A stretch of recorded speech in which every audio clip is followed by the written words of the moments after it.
of the ridge. And when I was at the top of the ridge, I saw something that defied everything that I have ever seen. I saw my dog in what I thought was attacking something else. And at the time, at the first moment, I thought it was a child because it was childlike in size.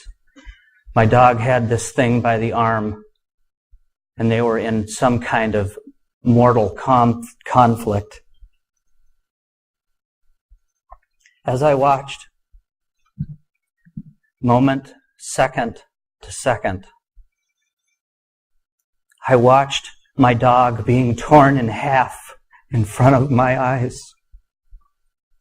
I saw her head split in half, with her jaw torn back across her back,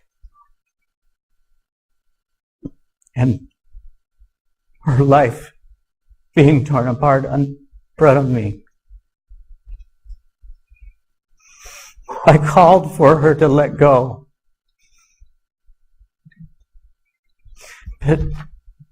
But she couldn't let go because something had a hold of her. And this thing was vibrating so fast that I could barely make out the outline. But it was 2 arms and 2 legs and a head, but like nothing I had ever seen before. And all of a sudden, Susie started to fold in on herself, her body literally creasing into herself. And she fell to the ground and basically died in front of my eyes. I screamed as loud as I could for her to let go.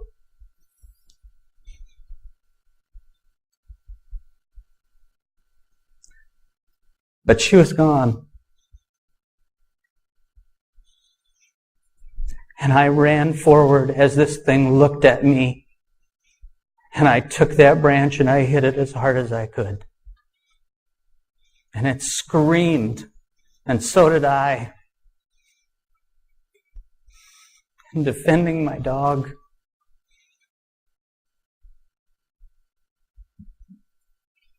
I'd like to ask what you would have done. I've heard a lot of popular prattling and posturing about, well, I would have done this and I would have done that. Well, that's baloney. Be there first. Experience it firsthand. And I damn well can tell you, you will react completely differently. And anybody that's been in any real serious situation knows this to be the truth. We all like to believe that we would act in a rational, controlled manner. But when something like this incredible, this horrific occurs, you just can't. Your mind can't handle it. We're not used to this. And for Dr. Reed, he had never even dreamt to even begin to think he would see something like this. He lived a different life at a different time, like myself. And so when he saw this, how else could he have reacted? I ask you, what would you have done? What would you have felt? Put yourself in my shoes for a minute. This happened within 20 to 30 seconds. And some say, that's a pretty short amount of time. I say it was an eternity. And I've had to replay this over and over in my mind ever since. I'd like to apologize for my language in the video, but I was sick, I was frustrated because of what I was seeing in the camera lens. Of all times for my video camera to quit working, I was furious. And then I just did what I had to do. I kept shooting, hoping something would be recorded, something that I could decide later on if I had any sanity left. Because everything that I had prior to this moment was gone. All of my logic was gone. Nothing seemed real or right anymore. As I filmed the video, I noticed that it would distort the closer that I got to the black obelisk, which I have taken to call it. And I realized that the farther away I got, the less distortion would happen. So I ran back as far as I could and tried to record something.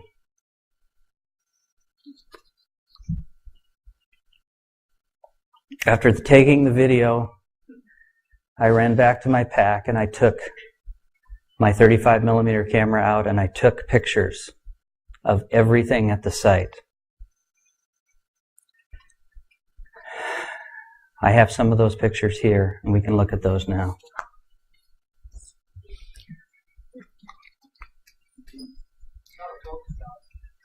Some of these are out of focus so that you believe they're real. Because as I have been told, if they're too sharp, they're obviously not real. Again, this is the obelisk from a long distance. It was 9 feet by 2.5 by about 3.5 or 4 feet wide. It had 6 sides, 6 definite sides. It was made out of something that felt like granite or marble. It was hard like stone. And it was cold like dry ice, because eventually I did go up and touch it.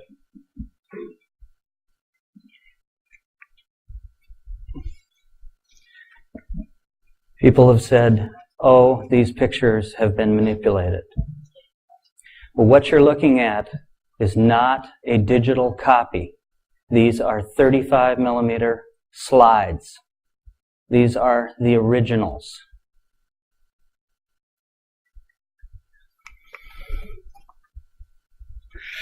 You can see the definite definition between the sides and the top and the bottom.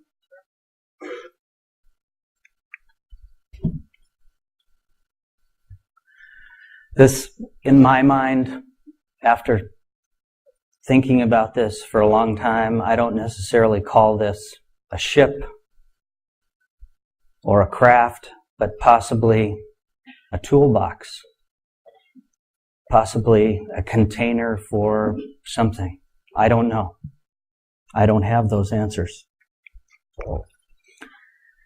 Some people have stated that this possibly could have been an entry point and an exit, possibly a biomorphic gate to transfer from one dimension to another. Some members of the Alliance have stated that they felt that it might be the reason when Jonathan touched it, it wouldn't move is because it's actually anchored to 2 points at the same time, here and the home world or wherever that is. So it's actually in 2 places at the same time. You can't move it. It won't budge.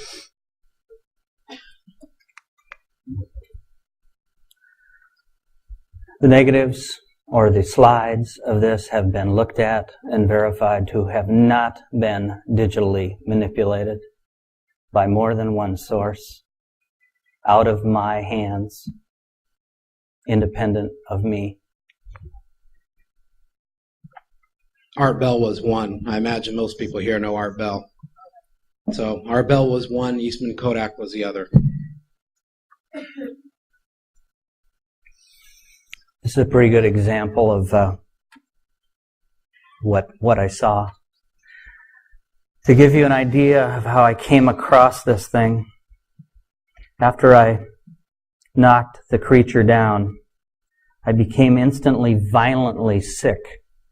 So sick that I could not control all of my bodily functions. I had diarrhea, I had nausea.